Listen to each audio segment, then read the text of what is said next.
Hello friends, ಎಲ್ಲರಿಗೂ K S tutor ಎಲ್ಲರಿಗೂ ನಿಮಗೆಲ್ಲರಿಗೂ ಸ್ವಾಗತ. ಮೊದಲನೇದಾಗಿ ಈ ಒಂದು ವಿಡಿಯೋದಲ್ಲಿ ಇವತ್ತಿನ 7ನೇ ತಾರೀಕು ಜನವರಿ ಕರೆಂಟ್ ಅಫೇರ್ಸ್ ಬಗ್ಗೆ ಮಾಹಿತಿಯನ್ನು ನೋಡೋಣ. ಆದರೆ ನಮ್ಮ ಮೊದಲನೇ ಪ್ರಶ್ನೆ ನೋಡೋಣ. ಅರಣ್ಯ ವನ್ಯಜೀವಿ ಅಪರಾಧಗಳನ್ನು ತಡೆಗಟ್ಟಲು ಯಾವ ಆನ್ಲೈನ್ ಯೋಜನೆಯನ್ನು ಜಾರಿಗೆ ತರಲಾಗಿದೆ ಅಂತ ಪ್ರಶ್ನೆಯನ್ನು ಕೇಳಲಾಗಿದೆ. ಇತ್ತೀಚೆಗೆ ಏನು ಮಾಡಿದೆ ಅಂದರೆ, ನಮ್ಮ ಕರ್ನಾಟಕ ರಾಜ್ಯ ಅರಣ್ಯ ಮತ್ತು ವನ್ಯಜೀವಿಗಳಲ್ಲಿ ಅಪರಾಧಗಳನ್ನು ತಡೆಗಟ್ಟಲು ಆನ್ಲೈನ್ ಯೋಜನೆಯನ್ನು ಜಾರಿಗೆ ತಂದಿದೆ. ಅದು ಯಾವುದಂತ ಪ್ರಶ್ನೆ ಕೇಳಿದ್ದಾರೆ. ಇದಕ್ಕೆ ಸರಿಯಾದ ಉತ್ತರ ಯಾವುದಂದರೆ, ಇದಕ್ಕೆ ಆಪ್ಷನ್ ಸಿ ಗರುಡಾಕ್ಷಿ ಎಂಬುದು ಸರಿಯಾದ ಉತ್ತರ ಆಗಿದೆ. ಇದೊಂದು ಆನ್ಲೈನ್ ಯೋಜನೆ ಆಗಿದೆ ಅಂತ ಹೇಳ್ತು ನೋಡಿ. ನೀವು ಸರಿಯನ್ನು ಕೊಟ್ಟಿದ್ದಾರೆ ಅಂದರೆ ಗರುಡಾಕ್ಷಿ ವ್ಯವಸ್ಥೆಗೆ ಇಂದು ಚಾಲನೆ ನೀಡಿದ್ದಾರೆ. ಇದರ ಬಗ್ಗೆ ನೋಡೋಣ. ಇದರ ಬಗ್ಗೆ ನೋಡೋದಾದರೆ, ಅರಣ್ಯ ಮತ್ತು ವನ್ಯಜೀವಿ ಅಪರಾಧಗಳನ್ನು ತಡೆಗಟ್ಟುವ ನಿಟ್ಟಿನಲ್ಲಿ ಚಾಲ್ತಿಯಲ್ಲಿರುವ ಕಾನೂನು ಚೌಕಟ್ಟನ್ನು ಬಲಪಡಿಸಲು ಆನ್ಲೈನ್ ಮೂಲಕ FRI ದಾಖಲಿಸುವ ಗರುಡಾಕ್ಷಿ ಎಂಬ ಯೋಜನೆಗೆ ಜನವರಿ 7ರಂದು ಅರಣ್ಯಜೀವಿ ಶಾಸ್ತ್ರ ಮತ್ತು ಪರಿಸರ ಸಚಿವರಾಗಿರುವಂಥ ಈಶ್ವರ್ ಬಿ ಖಂಡ್ರೆ ಅವರು ಚಾಲನೆ ನೀಡಿದ್ದಾರೆ. ಈ ಗರುಡಾಕ್ಷಿ ಯೋಜನೆಯನ್ನು ಇದಕ್ಕೆ ಯಾವುದಕ್ಕೆ ಸಂಬಂಧಿಸಿದಂದರೆ, ಇದು ಅರಣ್ಯ ಮತ್ತು ವನ್ಯಜೀವಿಗಳಲ್ಲಿ ಅಪರಾಧಗಳನ್ನು ತಡೆಗಟ್ಟೋಕ್ಕೆ ಸಂಬಂಧಿಸಿದಂಥ ಯೋಜನೆಯಾಗಿದೆ. ಇದರಲ್ಲಿ ಏನಪ್ಪ ಅಂತಂದರೆ, ಅರಣ್ಯ ಮತ್ತು ವನ್ಯಜೀವಿ ಸಂರಕ್ಷಣಾ ಕಾನೂನುಗಳಡಿ ಅರಣ್ಯ ಅಪರಾಧ ಪ್ರಕರಣಗಳನ್ನು ನಿರ್ವಹಿಸಲು ಮತ್ತು ಪರಿಣಾಮಕಾರಿಯಾಗಿ ಮೇಲ್ವಿಚಾರಣೆ ಮಾಡಲು ಈ ತಂತ್ರವನ್ನು ಸಹಕಾರಿಯಾಗುತ್ತದೆ. ಯಾವುದರಿಂದ? ಗರುಡಾಕ್ಷಿ ಯೋಜನೆಯಿಂದ ಅರಣ್ಯ ಇಲಾಖೆಯಲ್ಲಿ ಹಲವಾರು ಸುಧಾರಣೆ ಕಾಣಬಹುದು. ಗರುಡಾಕ್ಷಿ ತಂತ್ರಜ್ಞಾನವನ್ನು ಪ್ರಾಯೋಗಿಕವಾಗಿ ಬೆಂಗಳೂರು ನಗರ, ಬೆಂಗಳೂರು ಅರಣ್ಯ ಸಂಚಾರಿ ದಳ ಮತ್ತು ಭದ್ರಾವತಿ, ಶಿರಸಿ, ಮಲೆ ಮಹದೇಶ್ವರ ವನ್ಯಜೀವಿ ವಿಭಾಗಗಳಲ್ಲಿ ಇದನ್ನು ಜಾರಿಗೆ ತರಲಾಗಿದೆ. ಎಲ್ಲೆಲ್ಲಿ ಜಾರಿಗೆ ತಂದಿದ್ದಾರೆ ಅಂದರೆ, ಬೆಂಗಳೂರು ನಗರ ಆಗಿರ್ಬೋದು, ಬೆಂಗಳೂರು ಅರಣ್ಯ ಸಂಚಾರಿ ದಳದಲ್ಲಿ ಮತ್ತು ಭದ್ರಾವತಿ, ಶಿರಸಿ, ಮಲೆ ಮಹದೇಶ್ವರ ಬೆಟ್ಟಗಳಲ್ಲಿ ಏನು ಮಾಡಿದ್ದಾರೆ ಅಂದರೆ, ಈ ವನ್ಯಜೀವಿ ವಿಭಾಗಗಳಡಿಯಲ್ಲಿ ಇದನ್ನು ಜಾರಿಗೆ ತಂದಿದ್ದಾರೆ. ಗರುಡಾಕ್ಷಿ ಎಂಬುದನ್ನು ಇನ್ನು ಹಲವಾರು ಸ್ಥಳಗಳಲ್ಲಿ ಜಾರಿಗೆ ತರಲಿದ್ದಾರೆ. ಇಂಪಾರ್ಟೆಂಟ್ ನೋಡಿ, ಗರುಡಾಕ್ಷಿ ಯೋಜನೆ ಯಾವುದಕ್ಕೆ ಸಂಬಂಧಿಸಿದೆ ಅಂದರೆ, ಇದು ಅರಣ್ಯ ಮತ್ತು ವನ್ಯಜೀವಿ ಅಪರಾಧಗಳನ್ನು ತಡೆಗಟ್ಟಲು ಸಂಬಂಧಿಸಿದೆ. ಇದೊಂದು ಆನ್ಲೈನ್ ಆಗಿದೆ ಅಂತ ಹೇಳ್ಬೋದು. ಆನ್ಲೈನ್ FIR ಹಾಕುವ ಮೂಲಕ ಅವರನ್ನು ಶಿಕ್ಷಿಸಬಹುದು. ಹಾಗಾದರೆ ಮುಂದಿನ ಪ್ರಶ್ನೆ ನೋಡೋಣ. ನಮ್ಮ ಮುಂದಿನ ಪ್ರಶ್ನೆ, ಹೊಸ ಜನರೇಷನ್ ಬೇಟಾ ಯಾವ ವರ್ಷದಲ್ಲಿ ಅಸ್ತಿತ್ವಕ್ಕೆ ಬಂದಿದೆ ಅಂತ ಕೇಳಲಾಗಿದೆ. ಇದು ನ್ಯೂಸಲ್ಲಿ ಇದೆ ನೋಡಿ, ಭಾಳ ಇಂಪಾರ್ಟೆಂಟ್ ಆಗುತ್ತೆ. ಇದು ಕೂಡ ಹೊಸ ಜನರೇಷನ್ ಬೇಟಾ, ಇದು ಆಪ್ಷನ್ಸ್ ಬಿ 2025 ಅಸ್ತಿತ್ವಕ್ಕೆ ಬಂದದ್ದು 2025ರಲ್ಲಿ. 2025ರಲ್ಲಿ ಈ ಹೊಸ ಜನರೇಷನ್ ಬೇಟಾ ಅಂತ ಕರೀತಾರೆ. ಅಂದರೆ 2025ರಿಂದ ಹುಟ್ಟಿದಂಥ ಮಕ್ಕಳಿಗೆ ಹೊಸ ಜನರೇಷನ್ ಬೇಟಾ ಅಂತ ಕರೀತಾರೆ. ಇತ್ತೀಚೆಗೆ 2025ರ ಮೊದಲ ಮಗು ಮಿಜೋರಾಂನಲ್ಲಿ ಜನನವನ್ನು ಪಡೆದುಕೊಂಡಿದೆ. ಇದರ ಬಗ್ಗೆ ನೋಡೋಣ. 2025ರಿಂದ ಮತ್ತೊಂದು ಹೊಸ ಪೀಳಿಗೆ ಜನರೇಷನ್ ಬೇಟಾ, ಜೀನ್ ಬೇಟಾ ಅಂತ ಅಸ್ತಿತ್ವಕ್ಕೆ ಬಂದಿದೆ. ಭಾರತದಲ್ಲಿ ಹೊಸ ತಲೆಮಾರಿನ ಪ್ರಥಮ ಮಗು ಮಿಜೋರಾಂನ ಐಜ್ವಾಲ್ನ ಡರ್ ಡಾಂಗ್ಲಾಂಗ್ನಲ್ಲಿ ಸಿನೋಡ್ ಆಸ್ಪತ್ರೆಯಲ್ಲಿ ಜನಿಸಿದೆ ಅಂತ ಹೇಳ್ತೀವಿ ನಾವು. ಎಲ್ಲಿ ಜನಿಸಿದೆ ಅಂದರೆ ಮಿಜೋರಾಂನಲ್ಲಿ 2025ರ ಜನರೇಷನ್ ಬೇಟಾ ಜನನವಾಗಿದೆ. ಇದರ ಪೋಷಕರು ಹಸುಗೂಸಿಗೆ ಫ್ರಾಂಕಿ ಎಂದು ಹೆಸರನ್ನಿಟ್ಟಿದ್ದಾರೆ. ಇದಕ್ಕೆ ಹೆಸರೇನಿಟ್ಟಿದ್ದಾರೆ ಅಂದರೆ ಫ್ರಾಂಕಿ ಎಂದು ಇದಕ್ಕೆ ಹೆಸರನ್ನು ಇಟ್ಟಿದ್ದಾರೆ. ಸಮಾಜಶಾಸ್ತ್ರಜ್ಞ ಮಾರ್ಕ್ ಮೆಕ್ರಿಂಡಾಲ್ ಜೇನ್ ಬೇಟಾ ಸೃಷ್ಟೀಕರಿಸಿದ್ದಾರೆ. ಇದನ್ನು ಯಾರಪ್ಪ ಅಂತಂದರೆ ಮಾರ್ಕ್ ಮೆಕ್ರಿಂಡಾಲ್ ಅವರು ಈ ಜೇನ್ ಬೇಟಾವನ್ನು ಜನನವನ್ನು ಮಾಡಿದ್ದಾರೆ ಅಂತ ವೈದ್ಯರಾಗಿದ್ದಾರೆ ಇವರು. ಅದೇ ರೀತಿಯಾಗಿ ಜನರೇಷನ್ ಬೇಟಾದ ಬಗ್ಗೆ ನೋಡೋಣ. ಈ ಜನರೇಷನ್ ಬೇಟಾ ಎಂದರೇನು, ಇದರ ಬಗ್ಗೆ ತಿಳಿದುಕೊಳ್ಳೋಣ. ಜನರೇಷನ್ ಬೇಟಾ ಎಂಬುದು ಮುಂದಿನ ಪೀಳಿಗೆಯಂತೆ ಕಾಣುತ್ತದೆ. ಅಂದರೆ ಒಂದು ಹೋದ ಪೀಳಿಗೆಗಿಂತ ಮುಂದಿನ ಪೀಳಿಗೆಗೆ ಜನರೇಷನ್ ಬೇಟಾ ಅಂತ ಹೇಳ್ತೀವಿ. ಇದನ್ನು ಪ್ರಥಮ ಬಾರಿಗೆ 2025ರ ನಂತರ ಜನಿಸುವ ಮಕ್ಕಳಿಗೆ ಸಂಬಂಧಿಸಿದಂತೆ ಬಳಸಲಾಗುತ್ತದೆ. 2025ರಲ್ಲಿ ಜನಿಸಿದಂಥ ಮಕ್ಕಳಿಗೆ ಏನಂದರೆ ಜನರೇಷನ್ ಬೇಟಾ ಎಂದು ಕರೆಯುತ್ತಾರೆ. 2025ರಿಂದ ಇದು 2010ರ ನಂತರ ಜನಿಸಿದ ಜನರೇಷನ್ ಅಲ್ಪ ನಂತರದ ಪೀಳಿಗೆ ಬಳಸಲಾಗುತ್ತದೆ. 2010ದಾಗ ಏನಪ್ಪ ಅಂತಂದರೆ 2010ರ ಜನನವಾದ ಮಕ್ಕಳಿಗೆ ಜನರೇಷನ್ ಅಲ್ಪ ಎಂದು ಕರಿತಿದ್ದರು. ಈಗ 2025ರಿಂದ ಜನನವಾದ ಮಕ್ಕಳಿಗೆ ಜನರೇಷನ್ ಬೇಟಾ ಎಂದು ಕರೆಯುತ್ತಾರೆ. ಇದು ನಿಮಗೆ ಅರ್ಥ ಆಗಿದೆ ಅಂತ ಅಂದ್ಕೊತೀನಿ. ಓಕೆ, ಅದೇ ರೀತಿಯಾಗಿ ಇದೇನಾದ್ರು ವಿಡಿಯೋ ಇಷ್ಟ ಆಗಿದ್ರೆ ನಿಮ್ಗೆ ಲೈಕ್ ಮಾಡಿ ಫ್ರೆಂಡ್ಸ್, ಜಲ್ದಿ ಬೇಗನೆ ಆಗಿ. ಮುಂದೆ ನೋಡೋಣ. ಈ ಜನ್ರೇಷನ್ ಬೇಟಾ 2025ರಿಂದ 2045ರವರೆಗೆ ಜನಿಸುವ ಮಕ್ಕಳನ್ನು ಒಳಗೊಂಡಿರಬಹುದು. ಅಂದರೆ 2025ರಿಂದ 2040ರವರೆಗೆ ಜನ್ರೇಷನ್ ಬೇಟಾ ಎಂದು ಕರೆಯುತ್ತಾರೆ ಹುಟ್ಟುವ ಮಕ್ಕಳಿಗೆ. ಹಾಗಾದರೆ ಅದೇ ರೀತಿಯಾಗಿ ಮಿಜೋರಾಂ ಬಗ್ಗೆ ನೋಡೋಣ. ಮಿಜೋರಾಂ ರಾಜ್ಯದ ಬಗ್ಗೆ ನೋಡೋದಾದರೆ ಅದರ ರಾಜಧಾನಿ ಐಜಾಲ್ ಇದೆ. ಪ್ರಸ್ತುತ ಮುಖ್ಯಮಂತ್ರಿ ಯಾರಿದ್ದಾರೆ ಅಂದರೆ ಲಾಲ್ಡು ಓಮಾ ಅವರಿದ್ದಾರೆ. ರಾಜ್ಯಪಾಲರು ಯಾರಿದ್ದಾರೆ ಅಂದರೆ ಮಿಜೋರಾಂನ ರಾಜ್ಯಪಾಲರು ಡಾಕ್ಟರ್ ಹರಿಬಾಬು ಕಂಬಂಪತಿ ಅವರು ರಾಜ್ಯಪಾಲರಾಗಿದ್ದಾರೆ ಮಿಜೋರಾಂದು. ನೋಡಿ ಫ್ರೆಂಡ್ಸ್, ಕರೆಂಟ್ ಅಫೇರ್ಸ್ ಹೇಗಿದೆ ಅಂತ. ಅಂದರೆ ನ್ಯೂಸ್ ಹಿಡ್ಕೊಂಡು ಈ ಜನ್ರೇಷನ್ ಬೇಟಾ ಎಂಬುದು ಏನಂತ ತಿಳ್ಕೊಂಡಿವಿ, ಅದರ ಜೊತೆಗೆ ಮಿಜೋರಾಂ ರಾಜ್ಯದ ಬಗ್ಗೆ ತಿಳ್ಕೊಂಡಿವಿ. ಒಂದು ವಿಷಯ 10 ಹಲವಾರು ಮಾಹಿತಿಯನ್ನು ಪಡೆದುಕೊಂಡಿವಿ ನೋಡಿ ಇಲ್ಲಿ. ಈ ರೀತಿಯಾಗಿ ಕರೆಂಟ್ ಅಫೇರ್ಸ್ ಹೇಳ್ತಾ ನಾವು ಎಲ್ಲರೂ ಸಬ್ಸ್ಕ್ರೈಬ್ ಮಾಡಿ, ಲೈಕ್ ಮಾಡಿ, ಶೇರ್ ಮಾಡಿ ಫ್ರೆಂಡ್ಸ್. ಮುಂದೆ ಒಂದು ಪ್ರಶ್ನೆ ನೋಡೋಣ. ಅಮೆರಿಕದ ಅಧ್ಯಕ್ಷ ಪ್ರಶಸ್ತಿಗೆ ಯಾವಾಗ ಪ್ರಾರಂಭಿಸಲಾಯಿತು ಅಂತ ಪ್ರಶ್ನೆಯನ್ನು ಕೇಳಲಾಗಿದೆ. ಅಮೆರಿಕದ ಅಧ್ಯಕ್ಷ ಪ್ರಶಸ್ತಿಯನ್ನು ಯಾವಾಗ ಪ್ರಾರಂಭಿಸಲಾಯಿತು ಅಂತ ಪ್ರಶ್ನೆಯನ್ನು ಕೇಳಲಾಗಿದೆ. ಇದಕ್ಕೆ ಸರಿಯಾದ ಉತ್ತರ 1963 ನೋಡಿ.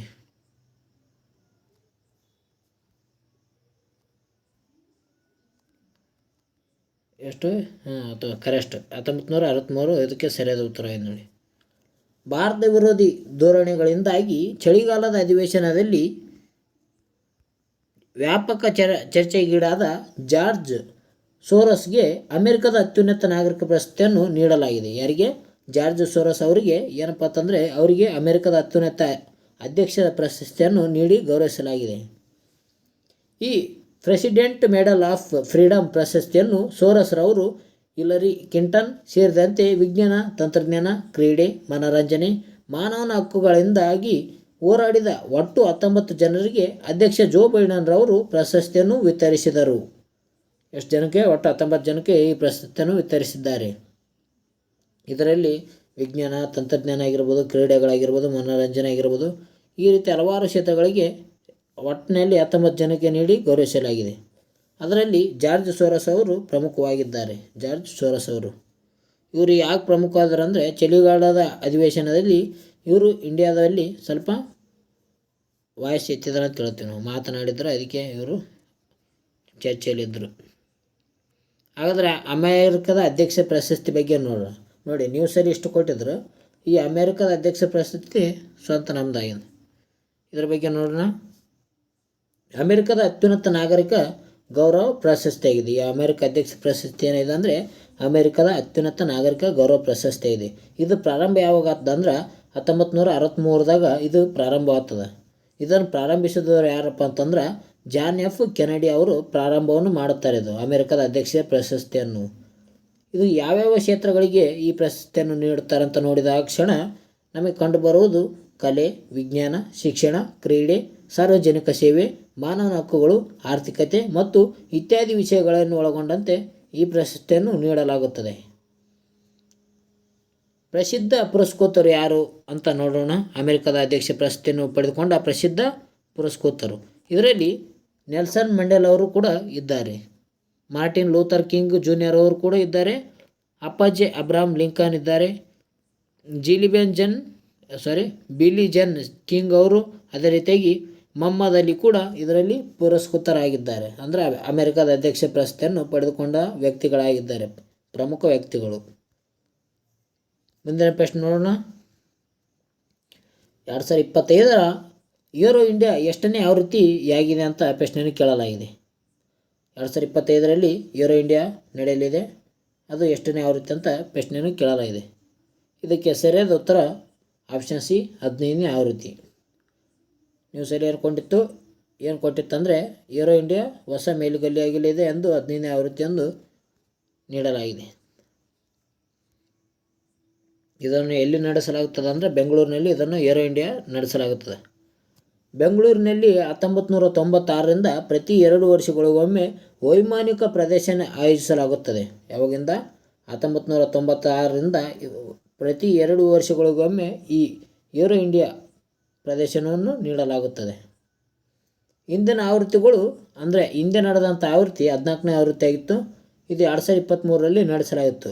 ಆ ಕ್ಷಣದಲ್ಲಿ 7 ಲಕ್ಷಕ್ಕೂ ಹೆಚ್ಚು ವೀಕ್ಷಕರು, 98 ದೇಶಗಳ ಗಣ್ಯರು ಮತ್ತು ಉದ್ಯಮಿಗಳು, ಸ್ಮಾರ್ಟ್ ಆ್ಯಪ್ಗಳು ಮತ್ತು MSMEಗಳು ಸೇರಿ 809ಕ್ಕೂ ಅಧಿಕ ಪ್ರದರ್ಶಕರು ಆಕರ್ಷಿಸಿದ್ದವು. ಅಂದರೆ ಅಷ್ಟು ವ್ಯಕ್ತಿಗಳು 14ನೇ ಆವೃತ್ತಿಯಲ್ಲಿ ಭಾಗವಹಿಸಿದ್ದರು. ಅದಕ್ಕಿಂತ ಹೆಚ್ಚು ಜನ ಈಗ 15ನೇ ಆವೃತ್ತಿಯಲ್ಲಿ ಭಾಗವಹಿಸಲಿದ್ದಾರೆ ಅಂತ ಹೇಳಿದ್ದಾರೆ ನ್ಯೂಸ್ನಲ್ಲಿ. 15ನೇ ಆವೃತ್ತಿಯು ಇದನ್ನು ಮೀರಿ ಹೊಸ ಮೇಲುಗಲ್ಲು ಸ್ಥಾಪಿಸಲಿದೆ ಅಂತ ಹೇಳಲಾಗಿದೆ. ಹಾಗಾದರೆ ಈ ಏರೋ ಇಂಡಿಯಾದ ಬಗ್ಗೆ ನೋಡೋಣ. ಏರ್ ಇಂಡಿಯಾ ಅಂತಾರೆ, ಏರ್ ಇಂಡಿಯಾ ಸ್ಥಾಪನೆಯಾಗಿದ್ದು 1932 ಅಕ್ಟೋಬರ್ 15ನೇ ತಾರೀಕು ಏರ್ ಇಂಡಿಯಾ ಸ್ಥಾಪನೆಯಾಗಿದೆ. ಸ್ಥಾಪಕರಂದರೆ JRD ಟಾಟಾ. ಇವರು ಇತ್ತೀಚೆಗೆ ನಿಧನ ಹೊಂದಿದ್ದರು. ಪ್ರಧಾನ ಕಚೇರಿ ಎಲ್ಲಿದೆ ಅಂದರೆ ಹರಿಯಾಣದಲ್ಲಿದೆ. ಈ ರೀತಿಯಾಗಿ ಇದೆ ನೋಡಿ ಫ್ರೆಂಡ್ಸ್. ಮುಂದೆ ನೋಡೋದಾದರೆ ನಿನ್ನೆ ಅಂದರೆ 6ನೇ ತಾರೀಕಿನಲ್ಲಿ ಇದು ಅಥ್ಲೆಟಿಕ್ ಫೆಡರೇಷನ್ ಆಫ್ ಇಂಡಿಯಾದ ಅಧ್ಯಕ್ಷರು ಆಗುವವರ ಬಗ್ಗೆ ಹೇಳಿದ್ದೆ. ಇವತ್ತು ಅದರಲ್ಲಿ ಆರ್ಟಿಕಲ್ ಬಂದಿದೆ, ಅಧ್ಯಕ್ಷರು ಎಕ್ಸ್ಚೇಂಜ್ ಆಗಿದ್ದಾರೆ ಅಂದರೆ ಬೇರೆಯವರಾಗಿದ್ದಾರೆ ಅಂತ ಹೇಳ್ತಾನೆ ಅಧ್ಯಕ್ಷರು. ಅಂಜು ಬಾಬಿ ಜಾರ್ಜ್ ಅವರು ಏನು ಮಾಡಿದ್ದಾರೆ ಅಂದರೆ ಅವ್ರ ಹಿಂದಕ್ಕೆ ಸರಿದಿದ್ದಾರೆ. ಬುಸಾನ್ ಏಷ್ಯನ್ ಗೇಮ್ಸ್ ಸ್ವರ್ಣ ವಿಜೇತರಾಗಿರುವ ಶಾಟ್ಪುಟ್ ಪಟು ಬಹದ್ದೂರ್ ಸಿಂಗ್ ಸಗೋ ಅವರು ಭಾರತ ಅಥ್ಲೆಟಿಕ್ ಸಂಸ್ಥೆಯ ನೂತನ ಅಧ್ಯಕ್ಷರಾಗಿ ಅಧಿಕಾರ ವಹಿಸಿಕೊಳ್ಳಲಿದ್ದಾರೆ.